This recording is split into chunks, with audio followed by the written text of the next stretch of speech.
पंछी सुख से रह पाते का अभ्यास। अभ्यास के अंदर सबसे पहले देखेंगे शब्द ज्ञान। शब्द ज्ञान के अंदर शब्दार्थ है यानी वर्ड मीनिंग, वो देखेंगे। जो मैंने कविता हमने जो देखी थी, सब पंछी सुख से रह पाते, वो पंछी का भावार्थ समझाते समझाते उसके अंदर जो हार्ड वर्ड आते हैं, वर्ड मीनिंग आते हैं, वो मैं आपको ओरली बताती गई थी। पर यहाँ कविता के पीछे वाले पेज के ऊपर शब्द ज्ञान दिया गया है रिटर्न रूप में, तो उसको हम एक बार और देख लेते हैं। पहला दिया गया है शोर शोर से, यानी तेजी से या फिर आवाज़ करते हुए, ओके, जिसको इंग्लिश में कहते हैं स्लैपडेश, ओके। उसके बाद दिया गया है आंधी। आंधी का मतलब होता है धूल भरी तेज हवा या फिर तूफान, जिसको इंग्लिश में कहते हैं स्ट्रॉम, ओके। उसके बाद दिया गया है फूटे। फूटे का मतलब होता है टूटे, ब्रोकन, ओके। फिर है सपने यानी स्वप्न, जिसको इंग्लिश में कहते हैं ड्रीम्स। फिर है मन यानी दिल, हार्ट, माइंड, ओके। फिर है व्यथा यानी पीड़ा, दुख, सरो, ओके।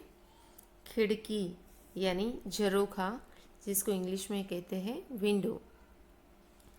फिर है डरी डरी यानी डरी हुई, भयभीत, अफ्रेड, ओके। फिर चींची। चींची का मतलब है चिड़िया की आवाज़, जिसको इंग्लिश में कहते हैं चिप।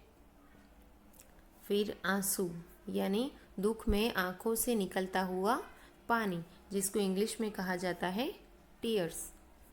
उसके बाद है चुप यानी शांत या फिर मौन, जिसको इंग्लिश में कहते हैं साइलेंट। फिर है नीड यानी घोंसला या फिर चिड़िया के रहने का स्थान, जिसको इंग्लिश में कहते हैं नेस्ट। फिर है सुख। सुख यानी आराम या फिर आनंद, जिसको इंग्लिश में कहते हैं कंफर्ट या फिर हैप्पीनेस, ओके। फिर लास्ट में दिया गया है समानार्थी शब्द यानी सिनोनिम्स, ओके। समानार्थी जिसके अर्थ समान होते हैं, ऐसे वाले वर्ड, ओके। उसके अंदर सबसे पहले दिया गया है चिड़िया, जिसको पंछी भी कह सकते हैं और पक्षी भी कह सकते हैं। पेड़, जिसको तरु या फिर वृक्ष भी कह सकते हैं, ओके। उसके बाद है डाल यानी उसको टहनी या फिर शाखा भी कह सकते हैं, ओके। तो यहाँ पे हमारा शब्द ज्ञान फिनिश होता है। अब आगे देखिए पाठबोध, ओके। पाठबोध के अंदर सबसे पहले दिया गया है श्रुत लेख यानी डिक्टेशन वर्ड दिया गया है। उसके अंदर कुछ वर्ड दिए गए हैं, जिसको आपको सिर्फ नोटबुक के अंदर लिखना है। आपकी रफ नोटबुक जो आपने बनाई है, उसके अंदर ये वर्ड लिखने हैं। उसके अंदर सबसे पहले है आंधी, व्यथा, दुख, खिड़की, चींची, नीड, पंछी और आंसू, ओके। ये है डिक्टेशन वर्ड, जिसको नोटबुक के अंदर लिखना है। उसके बाद दिया गया है मौखिक प्रश्न। मौखिक प्रश्न के अंदर 3 प्रश्न है। उसके बाद है लिखित प्रश्न, उसके अंदर कितने प्रश्न है, ड तक। उसके अंदर है ये 5 प्रश्न, ओके। तो ये 3 प्रश्न और ये 5 प्रश्न मैं आपको नोटबुक के अंदर लिख के बताती हूँ। अब हम देखेंगे मौखिक प्रश्न के अंदर प्रश्न नंबर क है, आंधी आने से क्या टूट गया?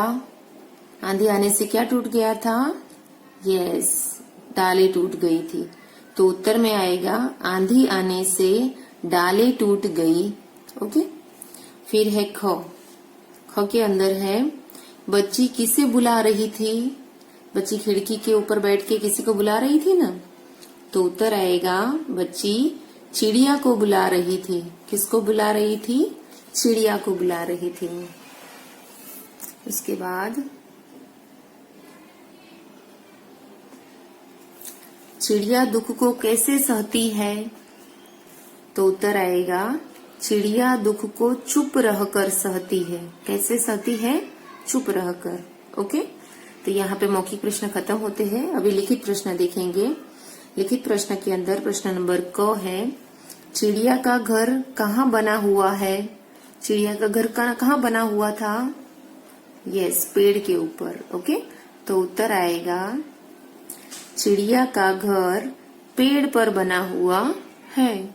ओके, फिर है प्रश्न नंबर ख। चिड़िया के अंडों का क्या हुआ था? चिड़िया के अंडों के साथ क्या हुआ था? यस, वो टूट गए थे।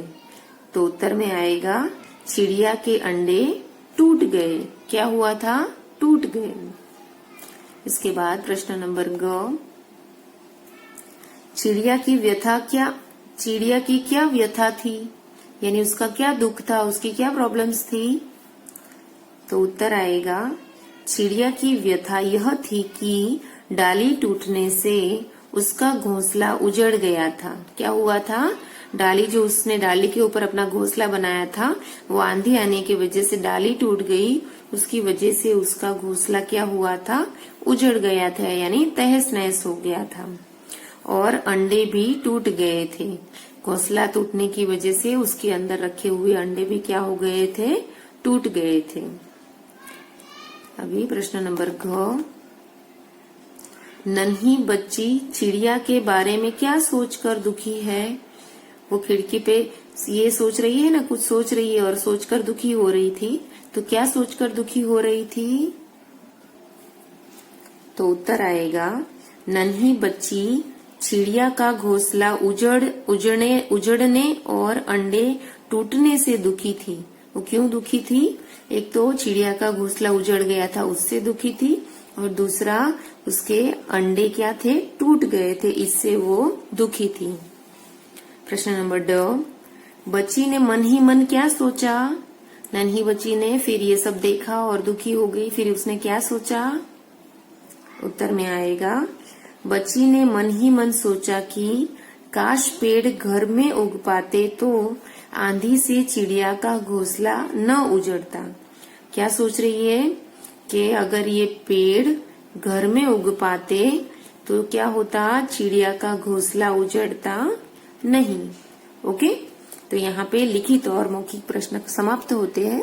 नेक्स्ट वीडियो के अंदर हम एक्सरसाइज में इससे आगे बढ़ेंगे। ओके।